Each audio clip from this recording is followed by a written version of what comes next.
বাজে দুপুর 2টো। তো সকাল থেকে আমি মাম্মামের জন্য অল্প কিছু রান্না বান্না করেছি। এই দেখো সাজিয়ে দিয়েছি, মাম্মাম বসে রয়েছে, খিদে পেয়ে গেছে, তো মাম্মাম খাবে, দেখো তাকিয়ে রয়েছে।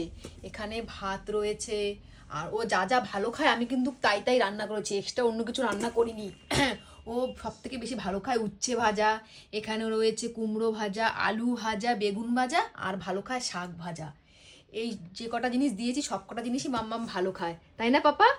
আর এখানে রয়েছে ডাল রয়েছে কাঁচা টমেটো দিয়ে, এখানে মাম্মামের শোল মাছ রয়েছে, এখানে আরেকটা মাছ রয়েছে, এটা কি মাছ জানি না নাম।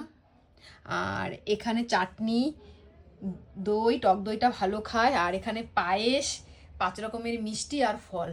তো দেখো আমি এক্সট্রা অন্য কোনো কিছু দিইনি, তো মাম্মাম যা যা খায় তাই তাই আমি মাম্মামকে এখানে সাজিয়ে দিয়েছি। দেখো ওর খিদে পেয়েছে, তাকিয়ে রয়েছে, কে খাবে? হুম?